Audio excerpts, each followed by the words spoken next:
Welcome to Grow and Preserve. This is Carter and I'm so glad you're here today.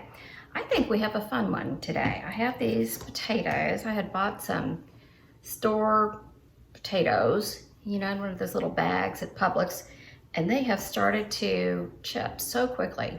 Have you noticed that everything you get from the store these days is just starting to go bad so much faster than it used to? So I have to do something with these. I know I have my own potatoes from the garden, but they're holding on just fine. So I thought I'd give this a try, and if we end up liking it, I will do that later with my potatoes if we can't get through them all. So now I did pick some peppers from the garden this morning. I had a whole lot of peppers from the garden, and then I have an onion. So I thought what we'd make is potatoes O'Brien for the freezer. I was watching Rachel's old recipe from that 1870s Homestead about how she does potatoes O'Brien from the freezer. And I thought, well, that just really sounds perfect for us. Now, for some crazy reason, she has since moved on to regular, approved canned potatoes and likes those a lot. And I'm gonna have to get a recipe from her because I don't like my potatoes that way. If you had a chance to see my video on dry canning potatoes, which I'll link up here, or up here, wherever it is, I will link it. Those I think are absolutely fantastic. Absolutely fantastic.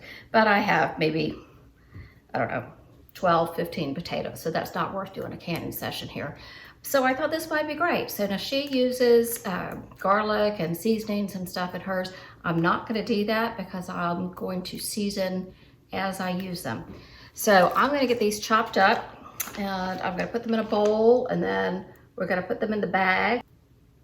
So I've just labeled a couple of quart freezer bags and we'll see what we get. So I'll bring you back in a second when I get everything chopped and into the bowl, mixed up, and then we're gonna put it in the bag and then douse it with a little bit of avocado oil.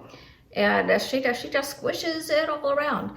And I assume that is to coat the potatoes so that they don't turn gray in the freezer, which is not, not exactly appealing. So I'm gonna do this exactly the same way that she does, except for the garlic and the seasonings.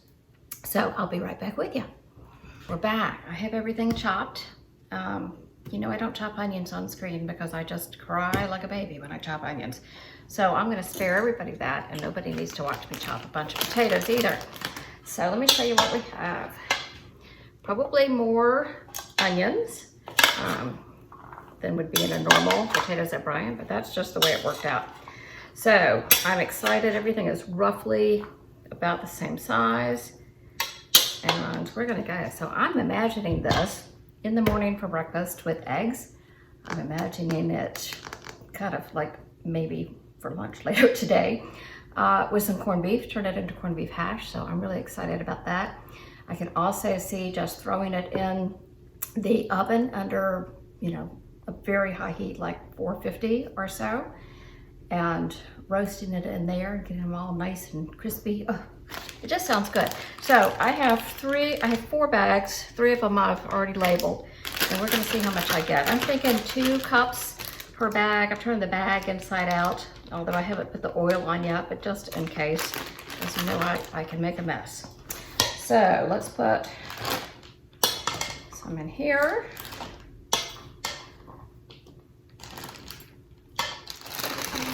A little bit more. Okay, so that's kind of how much I have in a quart bag. I think that's about 2 cups. So I'm gonna get them all into the bags, and then we'll put the oil on them and then get them closed up with as little air in there as we can. Now, generally speaking, my goal is to not add things to the freezer, because who knows what's going on with the energy these days, and they keep talking about blackouts this winter, and I don't want to lose all my food. But if it's going to go bad sitting on the counter and I don't have enough, to can one little jar of potatoes is just not really worth my time. So these may be a quick eat kind of thing for us. I have plenty of meats and things in there that I certainly don't want to lose either. But Ooh, and here's the other thing. I have a friend who is getting meat birds this week.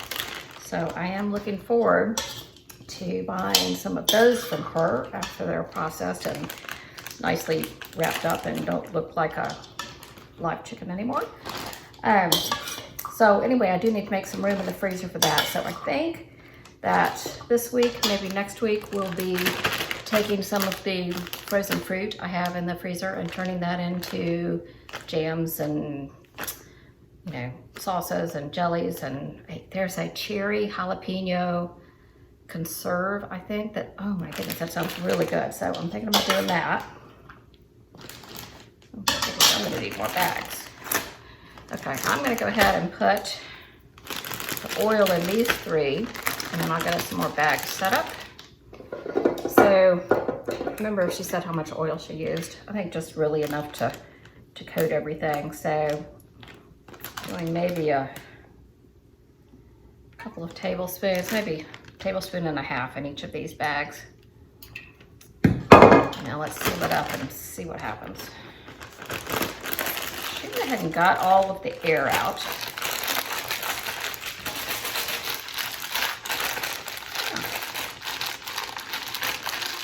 Pretty darn easy. I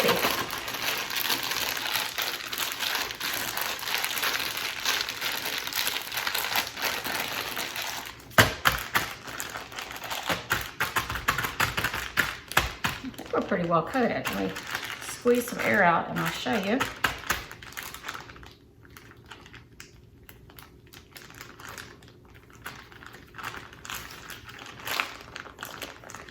Probably food safe for these. If I were going to keep them long term, I would vacuum seal them. But here we go. That looks pretty good. I think it's going to lay flat, freeze it just like that. And she says she throws it into the pan frozen, which sounds like a big splattery mess to me, but maybe that's just me. So I'm going to get these finished up and I'll be right back and show you how many we end up with. Okay, I'm just finishing up the last one. I ended up getting 5 quart bags, about 2 cups, 2.5 cups maybe in each. So I'm going to link you to Rachel's channel. You should go take a look at her stuff too. I love her. I've learned so much from Rachel and Todd. So I'm happy to link to her always to the Potatoes of Brian video so you can see how she did it with all the spices. So I am so glad you're here today. I hope you'll take a minute and like the video, hit subscribe, go check out some of my other videos. I'll put some playlists with some videos up. Definitely, if you are not a beginner canner, go take a look at the dry canning potatoes video. It is rebel canning, so I wouldn't try it until you're very comfortable with canning and what feels safe to you and what doesn't. But it is my favorite way to have potatoes. So this, you know, who knows, maybe this will take the place of it. So I'm gonna get these in the freezer and we will have them. We'll try them in the next week or 2. And if they're good, I'll be doing a lot more of these because that was ridiculously easy. So I hope you'll give it a shot and I look forward to seeing you soon. Bye-bye.